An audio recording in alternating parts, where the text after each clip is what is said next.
Hey everybody, Bombastic Bill, back here again. It's been a long time since I spoke to you. Since then, I got back from Amsterdam and Niagara Falls. Both trips were wonderful. I keep telling everybody I'm going to take it to Amsterdam, and everyone thinks you're just a dumb pothead or you just like Heineken or something like that. But to be honest, I take my grandma to Amsterdam. The people are so nice there. Everybody's willing to, speak English and help you out. It's kind of the mirror opposite experience I have when I travel to Switzerland, where it's a little bit harder to find people to speak English, and you're going to be paying about twice as much to eat or do any other thing, really. So a couple of things that have happened since I spoke to you, and I want to talk about mostly some political things. I guess number one on everyone's mind is the Brexit. And that kind of is leading into a country I just mentioned before, Switzerland. So is Switzerland part of the EEC and the Euro? No. They have their own monetary system. They still allow travel within the Euro. I'm pretty sure Britain can do that too. So all in all, I don't get why people are afraid of the Brexit. What's making people so mad? I recently saw a video on YouTube, and I swear to God, these two guys looked like they were gonna cry, and they were Americans. They like they were literally almost in tears over the fact that Britain, a country that's 1,000 miles away from them, is thousands of miles away from them, is leaving another state that's even farther away from them. So it's to have one vote or referendum affect people like that. It's a little childish, don't you think? I loved Sargon's videos on Brexit, especially when they're going up to people and asking them what they like about the EU, and basically it's all personal stuff. Oh, I can travel anywhere I want. I can study abroad anywhere I want. Which obviously now that Britain's out of the EU is going to be impossible. I mean, Britain's now like a prison colony. They're going to be, people are just going to be stuck there. No one's going to be able to leave. I heard David Cameron actually just made a contract with Blackwater. They're going to get mercenaries all along the coast. So those beautiful cliffs of Dover with the white chalky things, now you're going to see people with like M60s on them. So that'll be a cool picture. So yeah, that's my feelings on the Brexit. I mean, if you look, anytime you try to get in any state that basically puts regulation upon regulation without consent, obviously it's going to be a bad thing. Okay. And the funny thing is you see the weakness of the EU once one of its member states leaves. Okay, who's pissed? Who's the most pissed at Brexit? Europeans who are still in the EU. Okay, and some Americans here, obviously, who are really butthurt over it. So again, I really think that it's going to be a net positive for the UK. I've been in a lot of places in Europe. I've never been to the UK. My parents have gone. They said it's great. It's definitely one place I want to check out, especially after reading The Baroque Cycle by Neil Stephenson. Man, I just reread that book. So good. So good. Somebody needs to step up and make that. And I was thinking about this because it's a fucking long book. I think it's 8 books altogether. So obviously you can't make if you did make a single movie, I'd be so fucking pissed. And obviously there's things in there that are really, really hard to pull off if it were live action. But I really think it would be an awesome animated, like a series. And I'm not talking about stupid Pixar bullshit. I'm talking about Rankin Bass Hobbit animation, like fucking hand-drawn cells. Get the people who did the oh god, what's that movie called? That French movie, The Bells of... I forget. It'll come to me and I'll get really pissed that I remember it. But get them to do the animation for it. I think it would work out so good.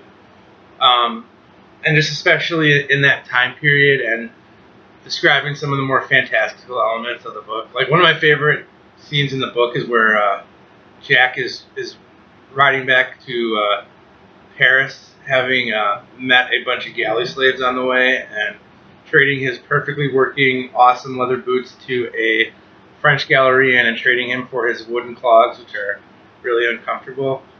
And right when he gets back into Paris, his syphilis kicks in, and he starts having these crazy visions, and it all ends with him jousting a French admiral off of his horse, and basically him almost getting killed. And luckily, thanks to the future Duke of Marlborough, he is saved. But I mean, something like that you could totally animate, and it would be great. So, somebody with animation skills, get on that. Start making the Baroque cycle. Okay, enough of that digression. So, recent events here in America with the, I guess, secured nomination of one Donald J. Trump for the Republican Party versus one Hillary Rodham Clinton of the Democratic Party. Basically, it's like let's see, it would be like, oh, you're going to a baseball game tonight. Oh, cool. Who am I going to see? You're going to go see the Reds and the Brewers. You know, it would just be like, oh, it does not get me excited, especially Donald Trump. I mean, as you probably know, I am a lifelong Republican. I've always voted Republican in everything. The only time I did not vote Republican is we have a awesome police chief here in Milwaukee named David Clark, or sheriff, not police chief, sheriff David Clark. And he has to run as a Democrat, obviously, because if you try to get in any northern city, and probably in southern cities too, if you do not run as a Democrat, you do not get elected. So that's the only time I ever vote Democrat. But other than that, I'm a lifelong Republican. And I usually, you know, obviously Republicans have not brought the best people to the table. And I'm usually like, okay, I can live with this guy or this girl, you know. This time I cannot. I cannot in good conscience vote for Donald Trump. I just can't. I really can't. And everyone, I listen to the radio and people are like, oh, he's changing. He said this today and this yesterday. It doesn't matter to me. I mean, the man runs companies into bankruptcy, claims he's awesome at everything. Hey, Don, how are you going to fix America? Oh, I'm going to get the best people on it. It's going to be awesome, and we're going to win. There, I just made Donald Trump's platform in 2 seconds. That's his platform. We're going to do good. We're going to win. I got to hand it to him. I mean, he's really getting the low information voter, though. I mean, even I can understand what he's trying to do, right? Huh. So this guy wants to make America good? I can get down with that. Does your opponent want to make America bad? Yes, she does. Huh. This might be an easier choice than I thought it was going to be. Some other things that are happening. Flat Earth news. I just saw Red's video about how he wants to challenge Eric Dubé to a talk. I think that would be great. Speaking of which, and this is weird because I had this, you know how YouTube has like autoplay and everything, and I'll just start playing videos. I usually have that when I go to bed because I'm weird. I'm a TV sleeper. I need TV on while I'm going to bed. And I guess I was listening to some Flat Earth stuff before because I started playing the Rob Skiba show, which if any of you haven't heard, it's great. The best episode I ever saw. Okay, so Rob Skiba, this guy believes that the Earth is flat and there's a dome around it, and that NASA is lying about everything. They had a picture of the recent Japanese satellite that was a million miles away from Earth, and it took a picture of the moon crossing the Earth, and it looked awesome. It looked like the moon crossing the Earth. But of course, I mean, everybody in the Flat Earth community was like, "Oh, it's fake. It's up in arms. It's completely fake." So what did this genius actually do? He actually did something awesome with which what every flat earther should do. He went to a hallway, right? Got a ball that represented the Earth, got a baseball that represented the moon, and basically put that 1/4 of the distance away from the Earth, and then took a camera and went 4/4 the distance. So basically, 1,000,000 miles is 4/4 of the distance, and then 1/4 of that would be 250,000 miles of where the moon should be. And guess what? It lined up exactly with what NASA was, or not, what the Japanese Space Agency was showing. And the guy was like, well, even though this proved to be right, there's some other things I still have doubts about. So, I mean, we didn't even have to lead this horse to water. A horse can lead himself to water, drink the fucking water, and go, nah, it tastes like piss to me. It's something else. But anyway, back to Rob Skiba. He had Jism on. And they were arguing, and now I might get the names wrong when they're talking about. I think they're talking about Eric Dubé and Morgile. But two flat earthers had an argument because one flat earther played a gay man in an acting role. Yep. Yep, that's the height of controversy in the flat earth movement. So, I mean, once you play a gay man, I mean, your career is over, okay? You don't even have to be gay. You just have to play gay, all right? And you are done in the flat earth community, okay? Just done. So, yeah, I thought that was hilarious. Some other things that I'm actually going to link up in this video. So one of my favorite talk shows, I guess, or radio shows is Where Did the Road Go? It's out of Ithaca, New York. And overall, it's a fantastic show. They get some great guests. The way I actually found out about them is because one of my favorite, I don't know if it's really paranormal, I just want a good investigator / author, David Paulides. If you haven't heard of him, please check him out. He's great. And what I love about him versus other, paranormal people is he never, ever says what's going on. All this guy does is investigate weird disappearances. That's all he does. He reports, okay, this person was supposed to be here and they weren't there. Okay, they disappeared. They were found either, unconscious and didn't know what happened, or they were found dead. Just a whole bunch of weird disappearances. And they usually send it around parks, national parks. And he obviously has limited his search to mainly North America. He does have some European cases in there. But it begs the question, what the hell is happening to these people? I mean, you see, what am I trying to say? You see people that disappear all the time. And we have literally thousands of missing persons. What happens to them? I mean, I know most of them are like runaways, or people just call the police absentmindedly because they didn't know a person was going to be away on vacation or something like that. Yeah, that's part. But there is that core of people that literally disappear off the face of the earth. I mean, it's just bizarre. It's just really weird. Anyways, he's a really good author. I suggest you check him out. But he was on a show called Where Did the Road Go? And that's how I started listening to Where Did the Road Go? And I found out they had a bunch of other really good guests that I really like. Like Greg Bishop is a really good UFO researcher. Nick Redfern. Another guy they introduced me to is Micah Hanks, who I'd never heard of before. He's really good.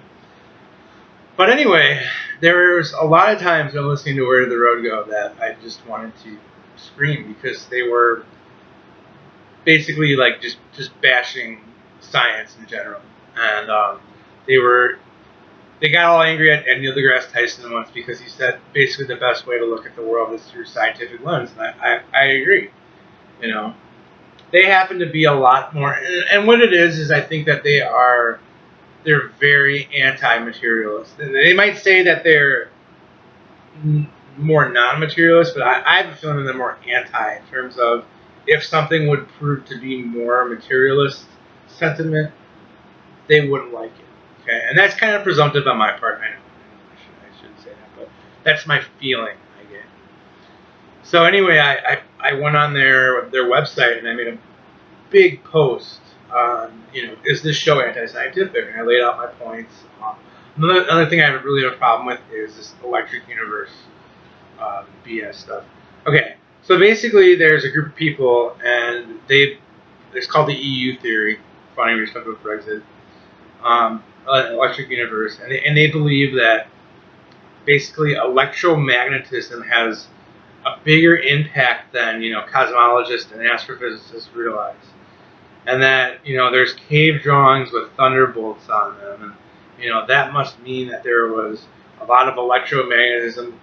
And what I find is BS is these physicists and these cosmologists, these normal cosmologists, they know what the electromagnetic force is. They know what it can do, okay?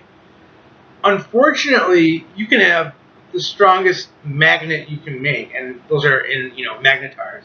Basically, neutron stars that have extremely, extremely high magnetic fields, okay?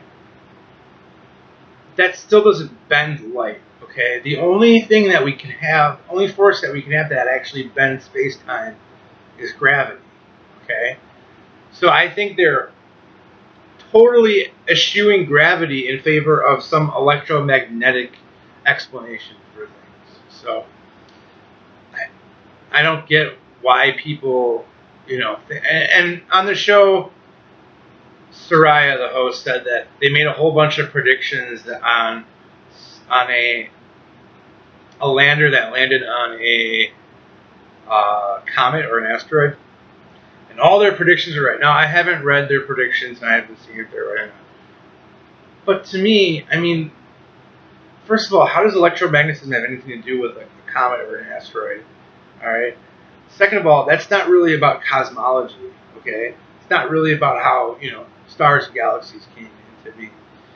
And third of all, I don't care if they were right about that. They still don't have a coherent theory full of mathematical principles and equations and everything. Okay, so they can come up with something like that, then I'll start to take them seriously. But other than that, I just felt like the show was going with what felt good and not with what made sense. Okay, it made sense. So I wrote a big post on their show, and then I was listening to one of their midweek podcasts, and it said the title of the podcast was like rants and discussion, and I was like, oh, that would be so hilarious if they just read my post. Lo and behold, I'm driving halfway through the show. He reads word for word my post, and I was giddy. I mean, look at me. I'm on YouTube with like two viewers or whatever. All right, so somebody reading my post off in another corner of the world is gonna make me fucking ecstatic. Okay? I can't lie. It was great. So they discussed it back and forth, and I commented too, because on one of my points was that they were just kind of practicing a form of mental masturbation. One of me and my friend's favorite terms, because basically back in college, we would try a lot of psychoactive substances, okay? And when we were on said substances, we would say the most amazing shit. It would be like, to us, it was like, and God spoke it, And it was so awesome, and everything we said was just great.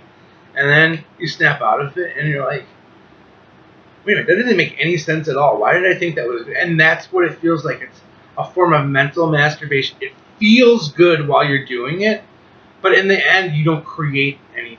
Nothing gets made, okay? You're not procreating, okay?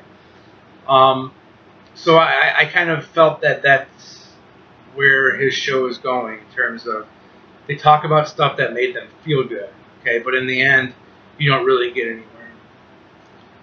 Just one quick thing. One of my biggest problems is they had a guest on, Eric Goulet. He's a French Canadian. I think he's a psychiatrist or psychologist. I was getting confused. But anyway, his basic theory was that people's angst and their social conditions can create UFO experiences. Okay. Right there, that's going to just rub me the wrong way. But anyway, they were saying on the show that, oh, well, he might not have the whole picture, but he's got part of it.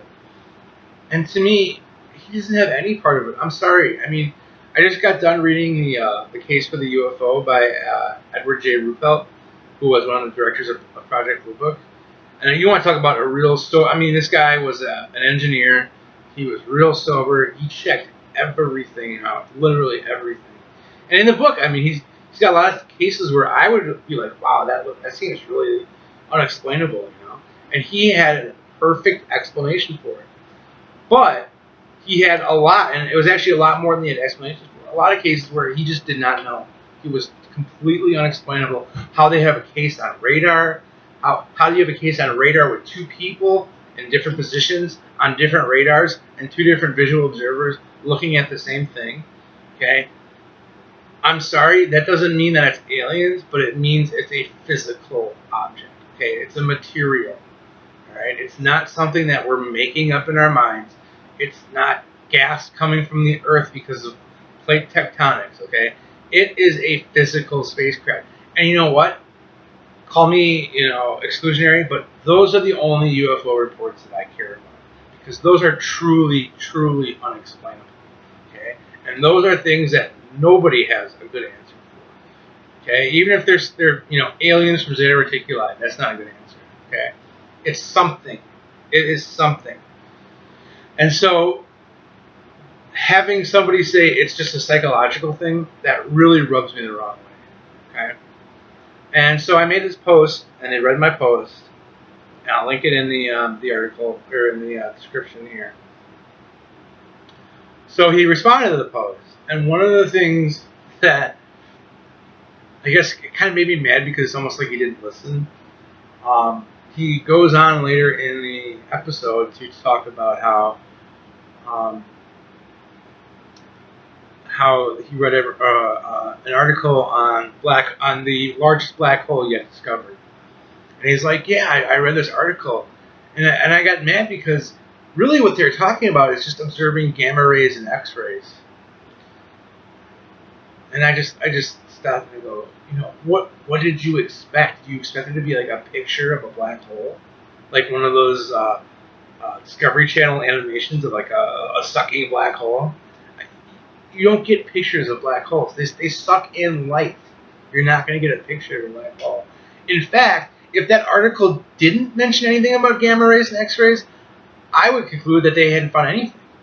But the fact that they mentioned gamma rays and X-rays specifically, because that's the only way you're going to detect basically a high gravity situation where you have matter going at such fast pace, getting heated so hot that it's emitting X-rays and gamma rays. Okay. That is the only way you're going to locate a black hole in my mind.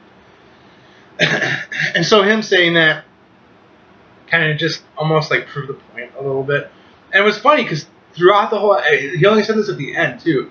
Throughout the whole episode, I was kind of changing my mind. I was like, maybe these guys aren't so bad. Maybe they do, kind of understand science and everything. Because they were making some valid points, But as soon as he said that, I mean, it's just, kind of floored me. Oh, and another thing they said that I mentioned in the article too is, I love science. I mean, I work on computers all the time. I love, computers basically. And I'm sorry, as a scientist, what makes me happy isn't going to my computer in the morning. And that's the other thing too. What makes me happy isn't even going to like a mass spec. Okay, I don't love the mass spec. All right, I don't love the IR. I love the data that they give because it's helping me find the problems. If I really love something materialistically, it's not going to be a tool, all right? It's going to be, a potassium sodium alloy or something like that. It's going to be some chemical compound I think is really cool, okay? Trying to think, yeah, like borohydrogen too, like how does that happen, How can you have, if you do the Lewis structure of that, how do you have a bond between two borons where there's no electrons to share? I mean, that to me is awesome, okay? That's awesome as a scientist. And it really reminded me of Dan Burrish. I don't know if you ever heard of Dan Burrish. He's a supposed Area 51 insider who blew the whistle on Area 51 and said that we have aliens and that he alone had a interfacing contact with an alien called J-Rod. Anyway, one of his claims is that he has a PhD in microbiology, which nobody can find and nobody can locate. Oh, too bad, huh? And one of the things he said in an interview is that, oh, I always knew I loved science. Ever since I was a young boy, I loved Erlenmeyer class. I loved microscopes. And I heard that and I go, that's total BS. If you really love science, you wouldn't give a shit about that. You would want to find what the answers are to life's questions. That's what drives you as a scientist. Not, oh, look at my shiny new microscope I got. Okay? So it's, that to me got me really angry. So, wow, look at this video. I'm running really long, so I hope you enjoyed the mix of topics that I talked about. I'll try to make more videos. I can't promise I will. Life's been pretty busy. I got to deal with the job. So, other than that, Bombastic Bill out.